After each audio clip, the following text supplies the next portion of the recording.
पिछली क्लास में हमने आप लोगों को बताया था कुलाडी विलयनों के लक्षण।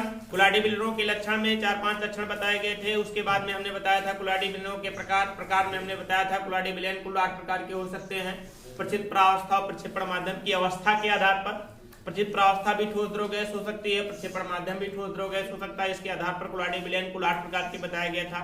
गैस का गैस में कुलाडी विलयन नहीं बनता है, क्योंकि गैस का गैस में एक प्रकार का वास्तविक विलयन बनता है। उसके बाद हमने बताया था आपको द्रव स्नेही कोलाइड और द्रव विरोधी कोलाइड। द्रव स्नेही कोलाइड के बारे में बताया गया था कि ऐसा पदार्थ जो द्रव प्रक्षेपण माध्यम के संपर्क में आने से, अब मैं यहां पर विलायक शब्द नहीं कहूंगा। जनरली लोग कहते क्या है कि किसी पदार्थ को द्रव में घोलने पर जब पदार्थ के कण कोलाइड कणों के साइज में अपने आप परिवर्तित हो जाते हैं, तो ये नहीं, मैं कहूंगा यहाँ पर जब किसी पदार्थ को द्रव प्रक्षेपण माध्यम का मतलब एक सतत प्रावस्था जिसमें पदार्थ के कण क्या होते हैं, वितरित रहते हैं, फैले रहते हैं, है ना। तो जब किसी पदार्थ को द्रव प्रक्षेपण माध्यम के में जब कोई पदार्थ द्रव प्रक्षेपण माध्यम के संपर्क में आता है, तो वो पदार्थ उस प्रक्षेपण माध्यम में क्या हो जाता है, वितरित हो जाता है। और उस पदार्थ के कणों की साइज कितनी हो जाती है, 50 एंगस्ट्रॉम से 2000 एंगस्ट्रॉम के बीच हो जाती है। तो इस प्रकार के पदार्थ को द्रव स्नेही पदार्थ तथा इस प्रकार से बने कोलाइड को द्रव स्नेही कोलाइड कहते हैं। उसमें कोई प्रक्रिया नहीं करनी पड़ती है। उस पदार्थ को द्रव प्रक्षेपण माध्यम के संपर्क में लाया मात्र जाता है तो अपने आप कोलाइड अवस्था में परिवर्तित हो जाता है, अपने आप कोलाइड अवस्था में परिवर्तित हो जाता है। तो इस प्रकार से बना कोलाइड द्रव स्नेही कोलाइड कहलाता है, जैसे गोंद का कोलाइड, जिलेटिन का कोलाइड, ग्लू का कोलाइड, ये सभी कैसे कोलाइड होते हैं, द्रव स्नेही कोलाइड होते हैं। हमने बताया भी था आप लोगों को कि द्रव स्नेही कोलाइड एक प्रकार का अस्थायी कोलाइड होता है। अस्थायी कोलाइड का मतलब इसमें वैद्युत अपघट्ट की थोड़ी सी मात्रा डाल दे तो इसका अवक्षेपण नहीं होता है, इसका अवक्षेपण नहीं होता है। और यदि अधिक मात्रा डाल करके इसका अवक्षेपण कर भी लिया जाए, अवक्षेपण हो भी जाए, तो अवक्षेपित हुए पदार्थ से पुनः कोलाइड का निर्माण किया जा सकता है। हमने बताया था इसको कि अवक्षेपित हुए, अवक्षेप का मतलब समझते हैं ना, अवक्षेप का मतलब समझते हैं ना, जमना कह सकते हैं। दूध का फटना एक अवक्षेपण की प्रक्रिया होती है। इसी तरीके से कोलाइड में कोई वैद्युत अपघट्ट की थोड़ी सी मात्रा डाली जाए तो वो अवक्षेपित नहीं होता है, मतलब उसका थक्का नहीं बनता, अवक्षेपित नहीं होता। लेकिन अगर किसी भी प्रकार से इसको अवक्षेपित कर भी लिया जाए तो इसका अवक्षेप जो बचता है, इस अवक्षेप को पुनः कोलाइड अवस्था में हम आसानी से परिवर्तित कर सकते हैं। अवक्षेप को पुनः कोलाइड अवस्था में आसानी से परिवर्तित कर सकते हैं। इसलिए कह सकते हैं कि द्रव स्नेही कोलाइड एक प्रकार का कैसा कोलाइड होता है, आपका उत्क्रमणीय कोलाइड होता है। उत्क्रमणीय कोलाइड होता है मतलब कि कोलाइड को अवक्षेपित कर लिया गया, अवक्षेप बने हुए अवक्षेप को पुनः किसमें परिवर्तित कर लिया गया, कोलाइड में परिवर्तित कर लिया गया। और हमने बताया था द्रव विरोधी कोलाइड के बारे में। द्रव विरोधी कोलाइड किसे कहते हैं, ऐसे पदार्थ जो द्रव प्रक्षेपण माध्यम के संपर्क में आने से, ऐसे पदार्थ जो द्रव प्रक्षेपण माध्यम के संपर्क में आने से आसानी से कोलाइड अवस्था में परिवर्तित नहीं होते हैं, तो उन्हें क्या कहा जाता है, द्रव स्नेही कोलाइड तथा इस प्रकार के पदार्थ सॉरी इन्हें कहा जाता है द्रव विरोधी कोलाइड। द्रव विरोधी कोलाइड तथा इस प्रकार के पदार्थ को द्रव विरोधी पदार्थ कहा जाता है ना। और हमने बताया था कि द्रव विरोधी कोलाइड एक ऐसे कोलाइड होते हैं, उसमें वैद्युत अपघट्ट की थोड़ी सी मात्रा यदि डाल दिया जाए, वैद्युत अपघट्ट की थोड़ी सी मात्रा डाल दिया जाए तो आसानी से अवक्षेपित हो जाते हैं। और इनके अवक्षेप को पुनः कोलाइड अवस्था में परिवर्तित किया जाए तो पुनः कोलाइड अवस्था में परिवर्तित नहीं होते हैं। इस तरीके से कह सकते हैं कि एक प्रकार का कैसा कोलाइड होता है, अनुत्क्रमणीय कोलाइड होता है। अनुत्क्रमणीय कोलाइड होता है जैसे गोल्ड का कोलाइड, आयरन का कोलाइड, सिल्वर का कोलाइड, ये सभी कोलाइड कैसे कोलाइड होते हैं, द्रव विरोधी कोलाइड होते हैं, क्योंकि द्रव प्रक्षेपण माध्यम के संपर्क में आने मात्र से आसानी से कोलाइड अवस्था में परिवर्तित नहीं होते। अब आगे पढ़ना है आप लोगों को द्रव स्नेही और द्रव विरोधी कोलाइड में अंतर। आगे पढ़ना है आपको द्रव स्नेही और द्रव विरोधी कोलाइड में अंतर। हेडिंग बनाइए, द्रव स्नेही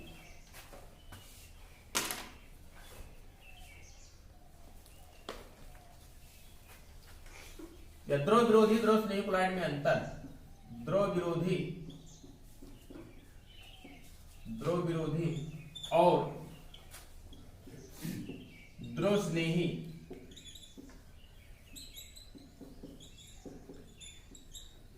कोलाइड में अंतर।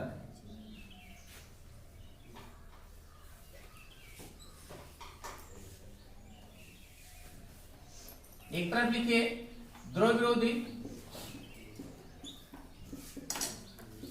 द्रव विरोधी, दूसरी तरफ लिखिए द्रव स्नेही कोलाइड।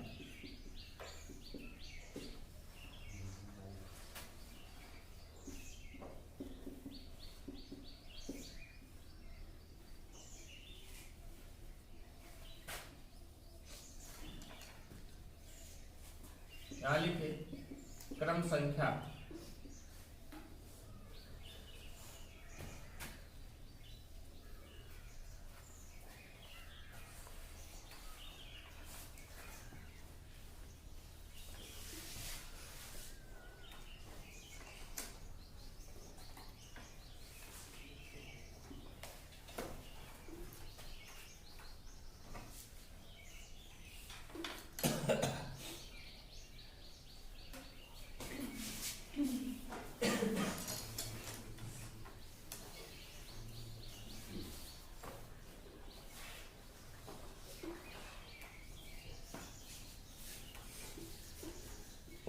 देखिए द्रव विरोधी कोलाइड क्या होता है, इनका पृष्ठ तनाव माध्यम जैसा होता है। किसके माध्यम जैसा होता है?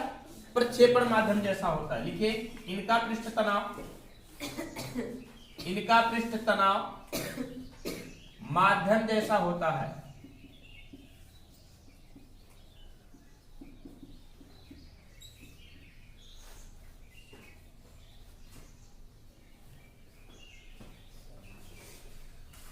इसमें लिखिए इनका पृष्ठ तनाव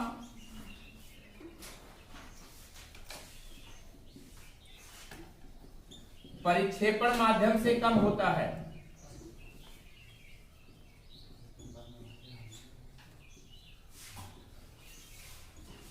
प्रक्षेपण माध्यम से कम होता है। दूसरा देखिए, हमने बताया था आपको द्रव विरोधी कोलाइड में वैद्युत अपघट्य द्वारा क्या हो जाते हैं, ये अवक्षेपित हो जाते हैं। लिखेंगे थोड़े वैद्युत अपघट्य द्वारा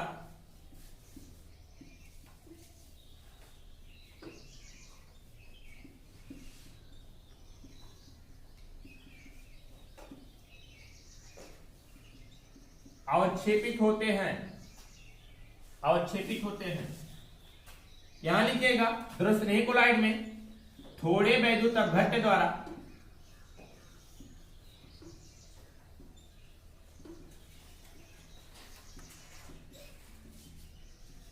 अवक्षेपित नहीं होते हैं, थोड़े वैद्युत अपघट्य द्वारा अवक्षेपित नहीं होते हैं। नंबर 3 देखिए, हमने बताया था आपको ये कैसे कोलाइड होते हैं, अनुत्क्रमणीय। ये अनुत्क्रमणीय होते हैं,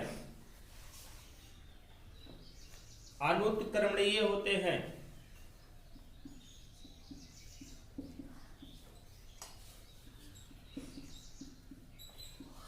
और इसको हमने बताया क्या होते हैं, ये उत्क्रमणीय होते हैं।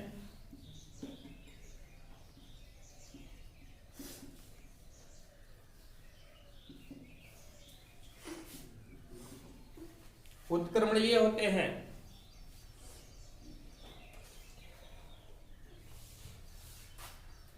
अगला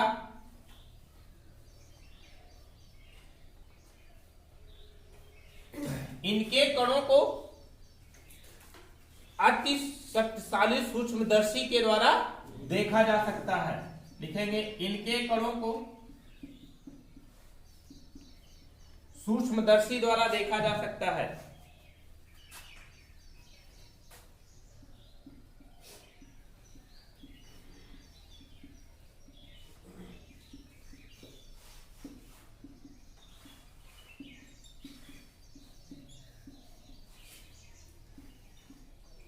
सूक्ष्मदर्शी द्वारा देखा जा सकता है। और इनके बारे में लिखिएगा, द्रव स्नेही के बारे में, इनके कणों को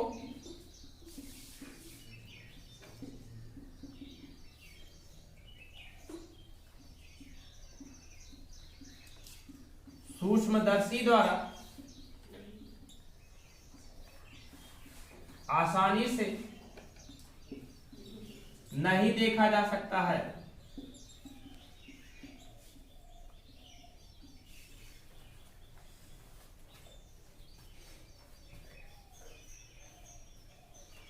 अगला देखिए, हमने बताया था आपको कि ये क्या होते हैं, वैद्युत अपघट्ट द्वारा अवक्षेपित हो जाते हैं। मतलब इनकी प्रकृति कैसी होती है, अस्थायी प्रकृति होती है। अर्थात ये किस प्रकार के कोलाइड है, ये अस्थायी कोलाइड है।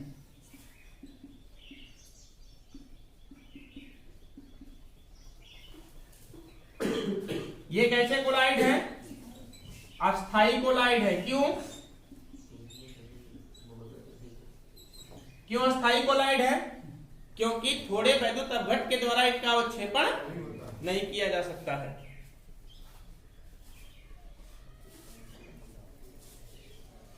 उदाहरण लिख लीजिए, उदाहरण लिख लीजिए। हमने कई बार बताया है, धातु और धातु ऑक्साइडों, हाइड्रोक्साइडों के और सल्फाइडों के कोलाइड साथ धातु सल्फाइडों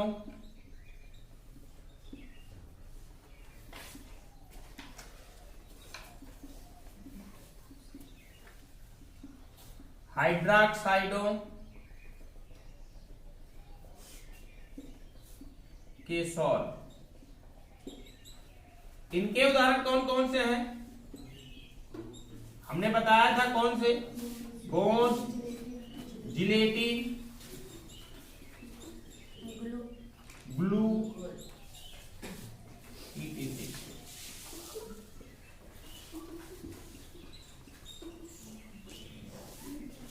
इतना अंतर जानिए आप लोग मुख्यतः।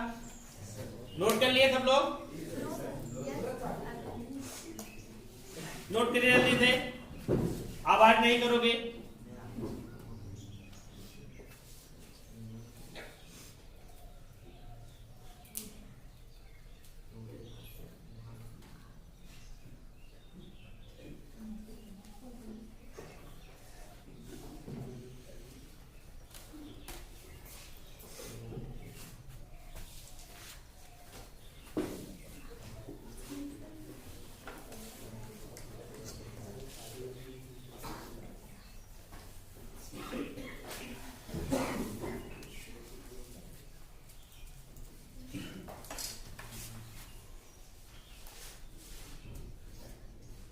नोट किए,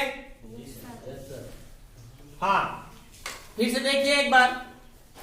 द्रव स्नेही द्रव विरोधी कोलाइड में अंतर, क्या क्या अंतर होता है। सबसे पहला अंतर होता है इनका पृष्ठ तनाव माध्यम जैसा होता है। इनका पृष्ठ तनाव प्रक्षेपण माध्यम से थोड़ा सा कम होता है। प्रक्षेपण माध्यम का मतलब हमने आप लोगों को बताया था, प्रक्षेपण माध्यम कहते किसे हैं। प्रक्षेपण माध्यम हमने बताया था एक सतत प्रावस्था जिसमें पदार्थ के कण क्या होते हैं, वितरित होते हैं। थोड़े वैद्युत अपघट्ट द्वारा अवक्षेपित हो जाते हैं, जबकि इनका वैद्युत अपघट्ट द्वारा अवक्षेपण नहीं होता है। ये अनुत्क्रमणीय होते हैं। अनुत्क्रमणीय के बारे में हमने बताया था कि इनको क्या किया जा सकता है, कोलाइड अवस्था से अवक्षेप में बनाया जा सकता है, अवक्षेप से पुनः कोलाइड अवस्था नहीं बनाया जा सकता है। ये उत्क्रमणीय होते हैं, मतलब इनको अवक्षेपित किया जा सकता है, उस अवक्षेप को पुनः कोलाइड अवस्था में परिवर्तित किया जा सकता है। इनके कणों का सूक्ष्मदर्शी के द्वारा आसानी से देखा जा सकता है, जबकि इनके कणों को सूक्ष्मदर्शी के द्वारा आसानी से देखा नहीं जा सकता। ये अस्थायी होते हैं, ये अस्थायी होते हैं। जैसे धातु सल्फाइडों, धातु हाइड्रोक्साइडों, धातु ऑक्साइडों के सॉल्ट, और जबकि ये क्या होते हैं, गोंद, जिलेटिन और ग्लू। फिर से देखिए, द्रव स्नेही व द्रव विरोधी कोलाइड में अंतर। पहला अंतर, इनका पृष्ठ तनाव माध्यम जैसा होता है, इनका पृष्ठ तनाव प्रक्षेपण माध्यम से कम होता है। ये वैद्युत अपघट्ट द्वारा अवक्षेपित हो जाते हैं, जबकि ये वैद्युत अपघट्ट द्वारा अवक्षेपित नहीं होते हैं। द्रव विरोधी कोलाइड अनुत्क्रमणीय कोलाइड होते हैं, मतलब कि इनके अवक्षेप को पुनः कोलाइड अवस्था में परिवर्तित नहीं किया जा सकता है। जबकि द्रव स्नेही कोलाइड क्या होते हैं, उत्क्रमणीय कोलाइड होते हैं, मतलब इनके अवक्षेप को वैद्युत अपघट्ट के द्वारा इनके अवक्षेप को पुनः कोलाइड अवस्था में परिवर्तित किया जा सकता है। इनको कणों को सूक्ष्मदर्शी द्वारा देखा जा सकता है, जबकि इनके कणों को सूक्ष्मदर्शी के द्वारा नहीं देखा जा सकता। द्रव स्नेही की कोलाइड कणों को सूक्ष्मदर्शी द्वारा नहीं देखा जा सकता है। ये अस्थायी होते हैं, जबकि ये अस्थायी होते हैं। उदाहरण के बारे में बात करते हैं तो धातुओं के कोलाइड, धातु सल्फाइडों, धातु हाइड्रोक्साइडों, धातु ऑक्साइडों के कोलाइड, जबकि इसके द्रव स्नेही कोलाइड के उदाहरण के बारे में जानेंगे, गोल्ड, जिलेटिन, ग्लू आदि। इतना पढ़ लिए आप लोग। आगे आप लोगों को पढ़ना है अब कोलाइड बनाने की विधियां। कोलाइड को हम कैसे बनाते हैं आपको पता होना चाहिए। हमने बताया दो टाइप्स के कोलाइड होते हैं, एक द्रव स्नेही कोलाइड, दूसरा द्रव विरोधी कोलाइड। कोलाइड बनाने की विधियां हमने बताया कि आपको पढ़ना क्या, कोलाइड बनाने की विधियां।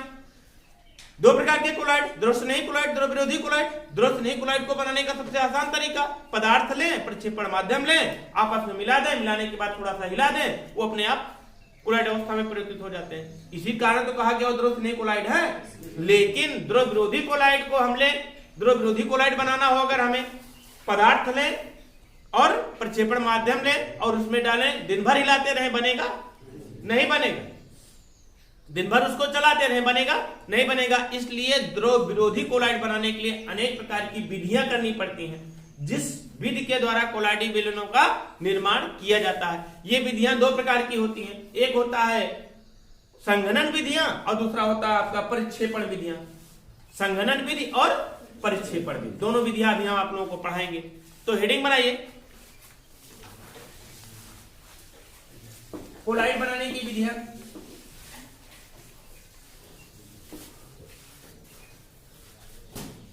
कोलाइड विलयन बनाने की विधियां।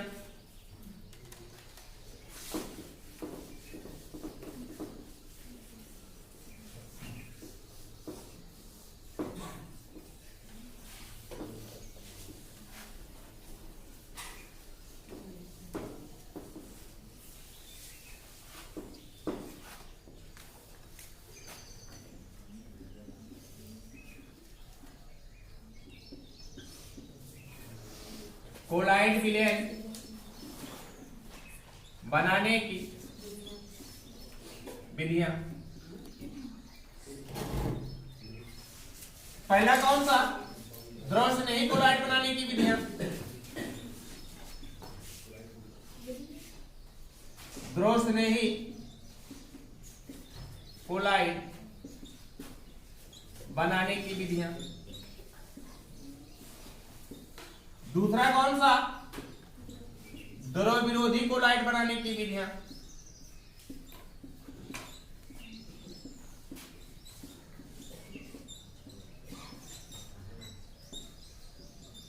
द्रव स्नेही कोलाइड के बारे में हमने बताया कि द्रव स्नेही पदार्थ लेते हैं, उसको प्रक्षेपण माध्यम के संपर्क में ले आते हैं, थोड़ा सा हिला देते हैं, तो अपने आप किस अवस्था पर परिवर्तित हो जाता है, कोलाइड अवस्था में परिवर्तित हो जाता है। मतलब उसको बनाने के लिए कोई विशेष प्रक्रिया हमें नहीं करनी पड़ती है, कोई विशेष प्रक्रिया हमें नहीं करनी पड़ती है, वो आसानी से अपने आप कोलाइड अवस्था में परिवर्तित हो जाता है। जबकि द्रव विरोधी की बात करते हैं, द्रव विरोधी पदार्थ लेते हैं और प्रक्षेपण माध्यम लेते हैं और मिलाते हैं, तो कोलाइड अवस्था में आसानी से परिवर्तित नहीं होता है। और जब कोलाइड अवस्था में आसानी से परिवर्तित नहीं होता है तो उस पर अनेक प्रकार की प्रक्रियाएं करनी पड़ती हैं, तब जाकर के वो कोलाइड अवस्था में परिवर्तित होता है। वो प्रक्रियाएं कौन कौन सी करनी पड़ती है? सबसे पहली प्रक्रिया करनी पड़ती है आपको संघनन विधि, संघनन विधि, और दूसरा करना पड़ता है कौन सा, प्रक्षेपण विधि। तो द्रव विरोधी सॉल्व बनाने की दो विधियां हैं। पहला कौन सा आपका संघनन विधि, संघनन विधियां, और दूसरा कौन सा आपका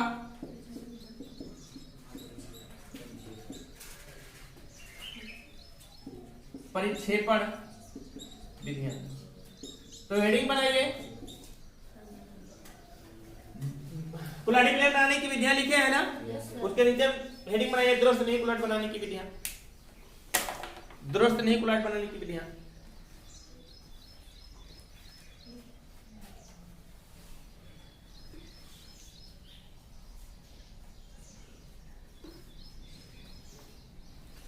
देखिए, द्रव स्नेही कोलाइड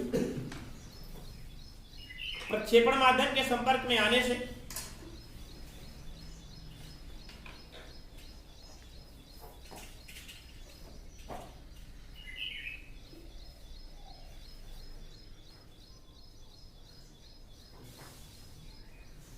आसानी से कोलाइड अवस्था में परिवर्तित हो जाते हैं।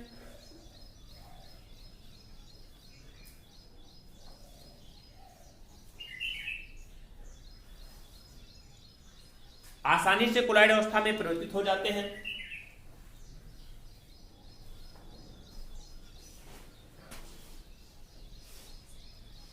अतः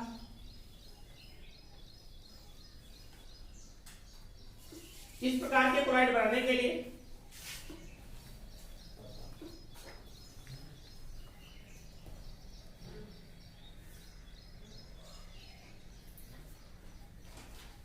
पदार्थ को प्रक्षेपण माध्यम के साथ हिलाकर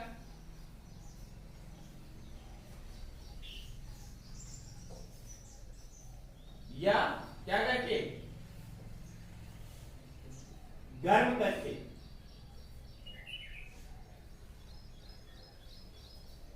आसानी से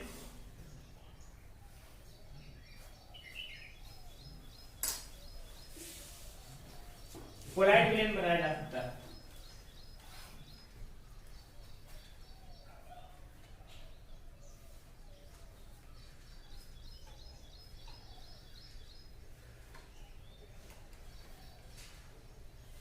अब अगला लिखिए, हेडिंग बनाइए अगला,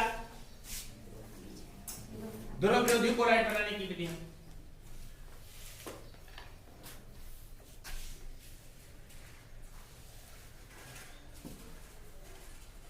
ध्रुव विरोधी कोलाइड बनाने की विधियां लिखिए। ध्रुव विरोधी कोलाइड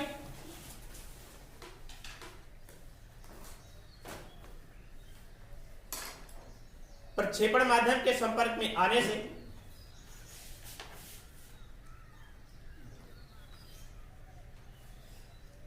आसानी से कोलाइड अवस्था में परिवर्तित नहीं होता है।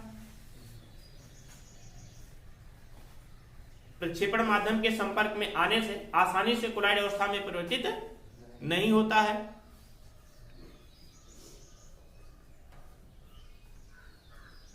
अतः इनका कोलाइड विलयन बनाने के लिए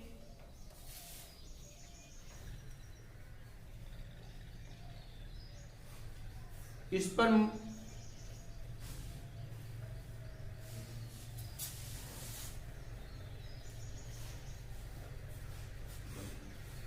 मुख्यतः दो विधियां प्रयोग करनी पड़ती हैं।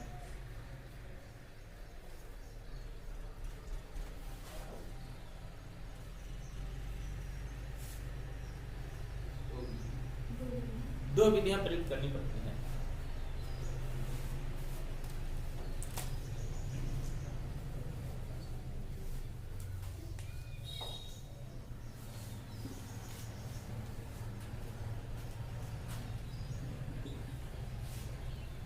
पहला कौन सा? संघनन विधियां। दूसरा कौन सा? प्रक्षेपण विधि।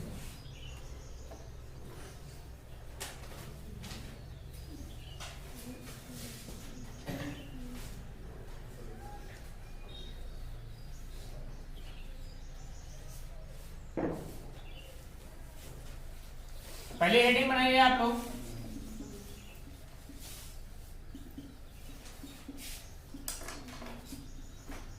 संघनन विधियां। संघनन विधियां। संघनन विधि कहते किसे हैं? संघनन विधि होता क्या है आपको पता होना चाहिए। संघनन का मतलब होता है क्या? जुड़ना, मिलना। जब लघु आकार के कण, लघु का मतलब कि कोलाइड साइज के छोटे कण, कोलाइड साइज के छोटे आकार के कण आपस में मिल करके कोलाइड साइज के कणों में परिवर्तित होते हैं तो उसे कौन सी विधियां कहा जाता है? संघनन विधियां कहा जाता है। संघनन विधियों में क्या होगा? जो कण कोलाइड साइड से क्या होते हैं? छोटे होते हैं, वे दो या दो से अधिक कण आपस में मिल करके किसके आकार में परिवर्तित हो जाते हैं? कोलाइड साइड के आकार में परिवर्तित हो जाते हैं। कोलाइड साइड के कणों में परिवर्तित हो जाते हैं तो इस प्रकार की विधियों कौन सी विधियां कहा जाता है? संघनन विधियां कहा जाता है। समझ रहे हैं ना संघनन विधियां? संघनन विधि मतलब समझ रहे हैं ना? और संघनन विधियों में अनेक प्रकार की विधियां प्रयुक्त की जाती हैं। अनेक प्रकार की विधियां हैं। अनेक प्रकार से छोटे आकार के कणों को जोड़ करके बड़े आकार के कणों में अर्थात कोलाइड साइज के कणों आकार के कणों में परिवर्तित किया जा सकता है। तो लिखिए संघनन विधियों में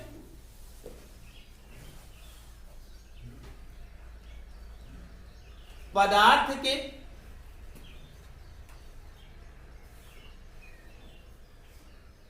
छोटे अणुओं या आयनों को अणुओं या आयनों को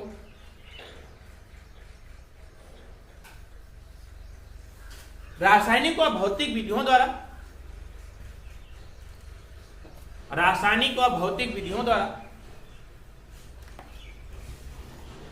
परस्पर जोड़कर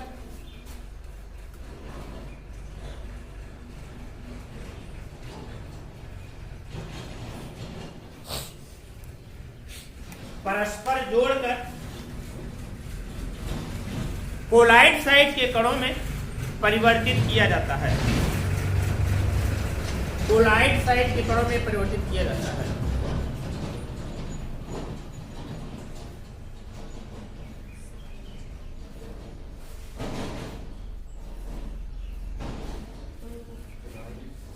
साइज के कणों में परिवर्तित किया जाता है।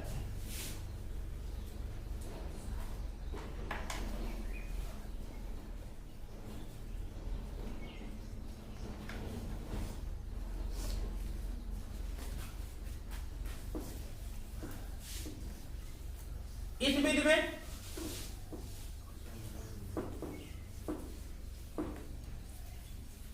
अनेक विधियां प्रयुक्त की जाती हैं।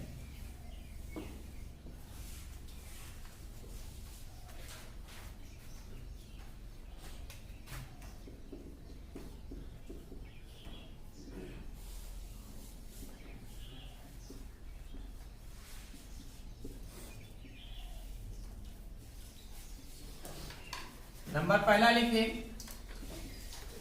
ऑक्सीकरण।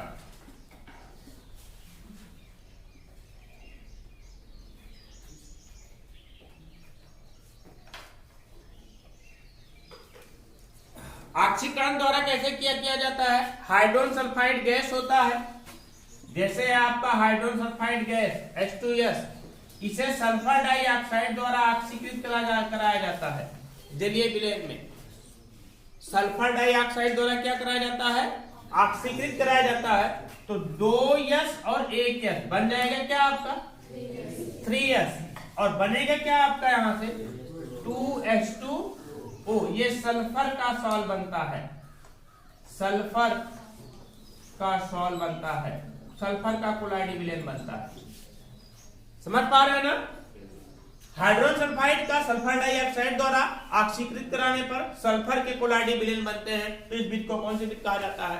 ऑक्सीकरण। ये किसके अंतर्गत आती है? आपकी संघनन विधि के अंतर्गत, है ना?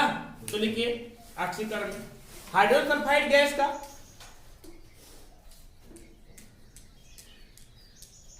हाइड्रोजन सल्फाइड गैस के जलीय विलयन का हाइड्रोजन सल्फाइड गैस के जलीय विलयन का सल्फर डाइऑक्साइड द्वारा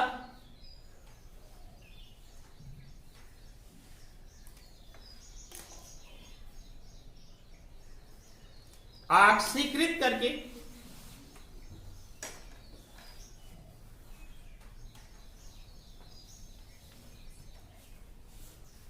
सल्फर के कोलाइडी विलयन बनाए जाते हैं।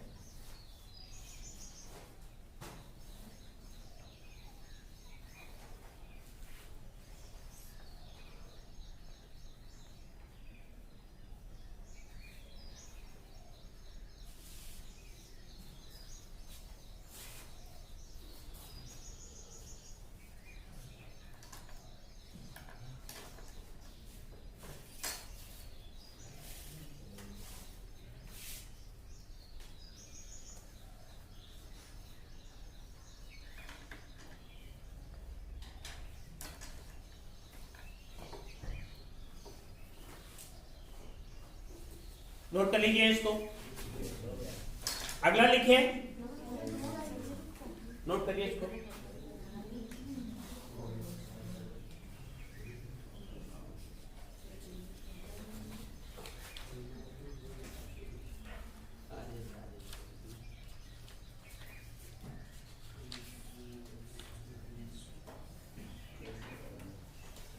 संघनन विधि के अंतर्गत दूसरी विधि कौन सी है आपकी?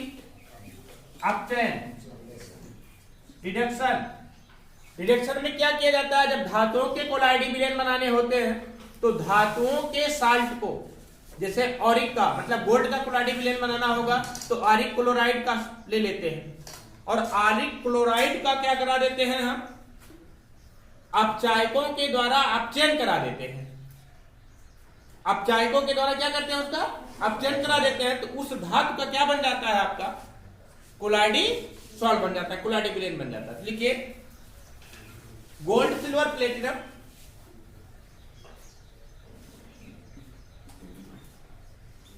गोल्ड सिल्वर प्लेटिनम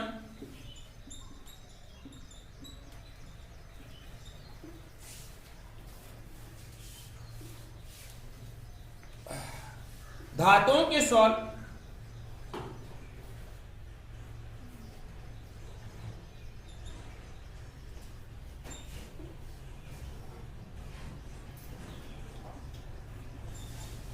उनके लवण के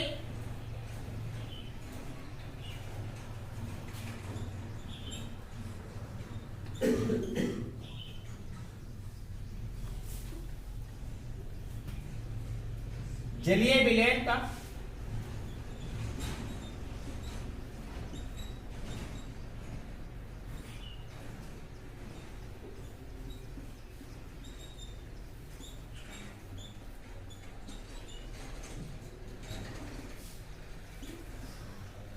उनके लवण के जलीय विलयन का प्रबल अपचायकों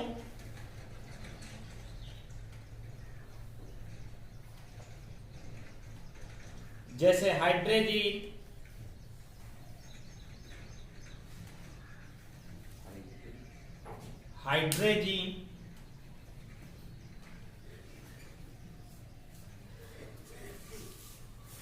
हाइड्रॉक्सिलेमीन,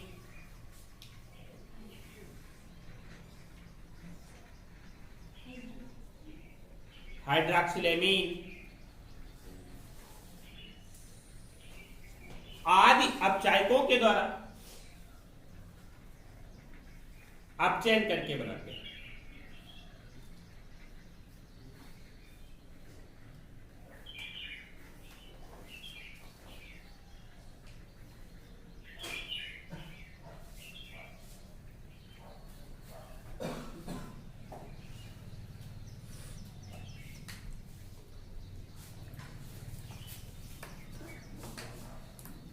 नोट करिए इसको, ये गोल्ड का कोलाइडी सॉल्ट बनता है, गोल्ड का कोलाइडी सॉल्ट।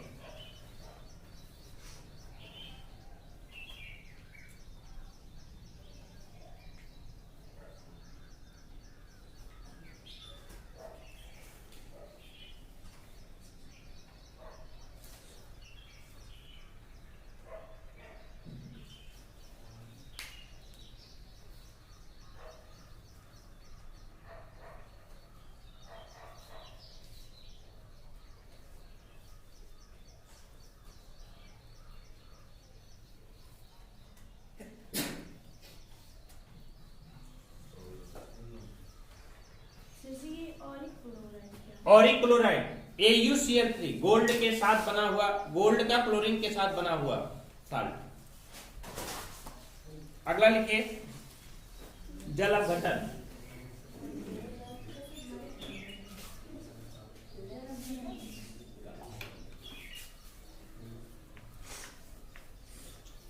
जल अपघटन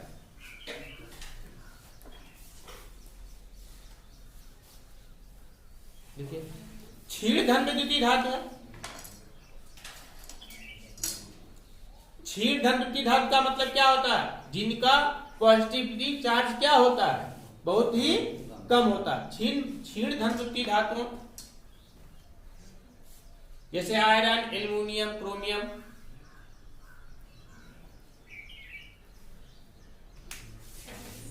आयरन, एल्युमिनियम, क्रोमियम आदि के ऑक्साइडों व हाइड्रोक्साइडों का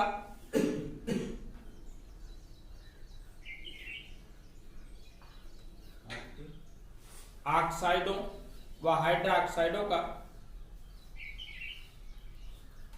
सॉल्ट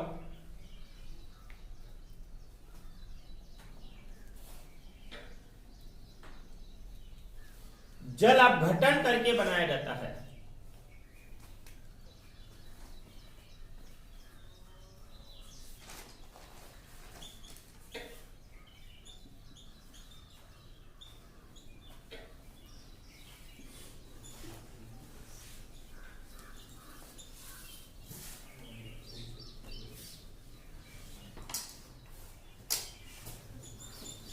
जैसे फेरिक क्लोराइड,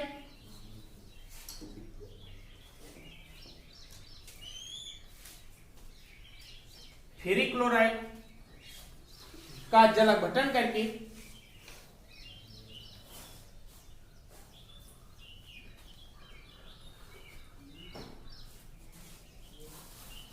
फेरिक हाइड्रोक्साइड के सॉल्ट बनाए जाते हैं।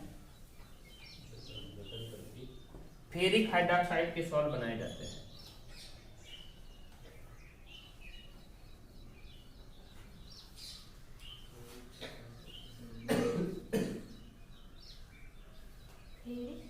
हाइड्रोक्साइड के सॉल्ट बनाए जाते हैं।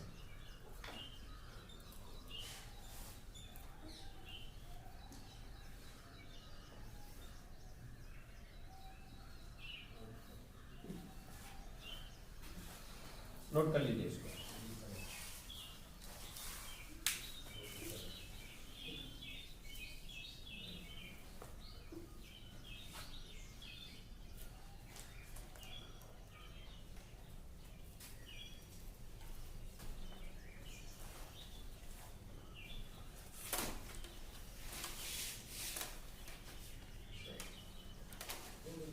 ठीक है, ये दो था कौन सी विधियां सब? संघनन विधि। संघनन विधि में हमने बताया था क्या होता है कि पदार्थ के छोटे साइज के कणों को आपस में जोड़ करके संयुक्त करा करके किसके साइज के कणों में परिवर्तित किया जाता है? कोलाइड साइज के कणों में परिवर्तित किया जाता है। अगली हेडिंग बनाइए, अगला लिखिए आप लोग परिक्षेपण विधियां, डिस्पर्जन मेथड।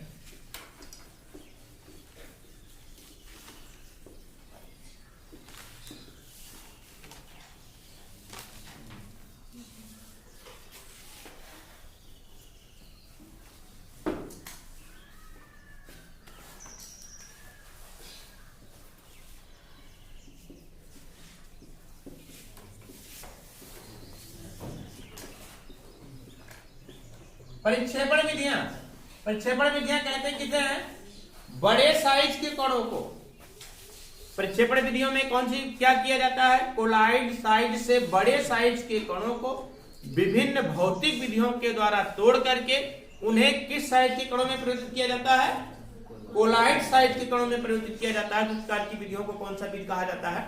परिक्षेपण विधि कहा जाता है। जब कोलाइड साइज से बड़े आकार के कण को, कोलाइड साइज से बड़े आकार के कण को तोड़ करके कोलाइड साइज के कणों में परिवर्तित किया जाता है तो उसे कौन सी विधियां कहा जाता है?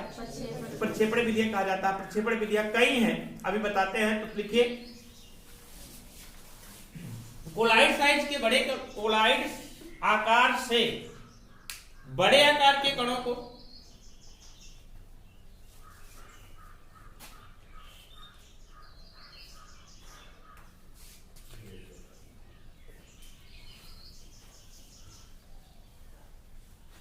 कोलाइड आकार से बड़े आकार के कणों को विभिन्न भौतिक विधियों द्वारा तोड़कर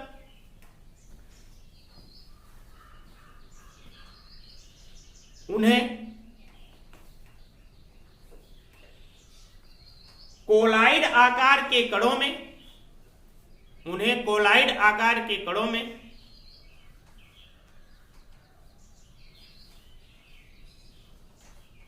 परिवर्तित करने की विधियां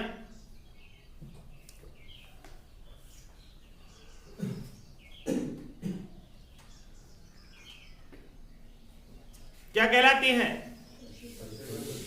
परिक्षेपण विधियां कहलाती हैं।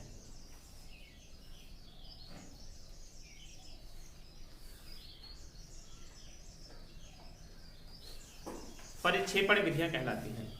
ये निम्नलिखित हैं, ये विधियां निम्नलिखित हैं।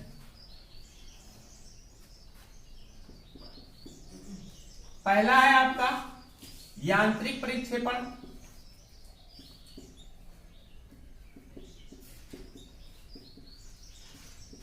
यांत्रिक परिक्षेपण। दूसरा है आपका वैद्युत विघटन,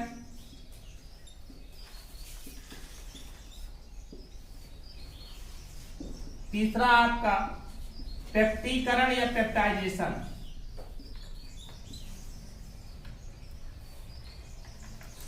तीन विधियां आप लोगों को पढ़नी है। कौन कौन सी?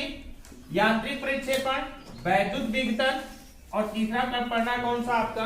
पेप्टिकरण पेप्टाइजेशन। तीनों इंपॉर्टेंट है, तीनों में से ज्यादा पूछा जाता है आपका पेप्टिकरण पेप्टाइजेशन किसे कहा जाता है। इसको कल पढ़ाते हैं तीनों विधियां, यांत्रिक प्रतिक्षेपण, वैद्युत विघटन और पेप्टिकरण की विधियां कल बताते हैं।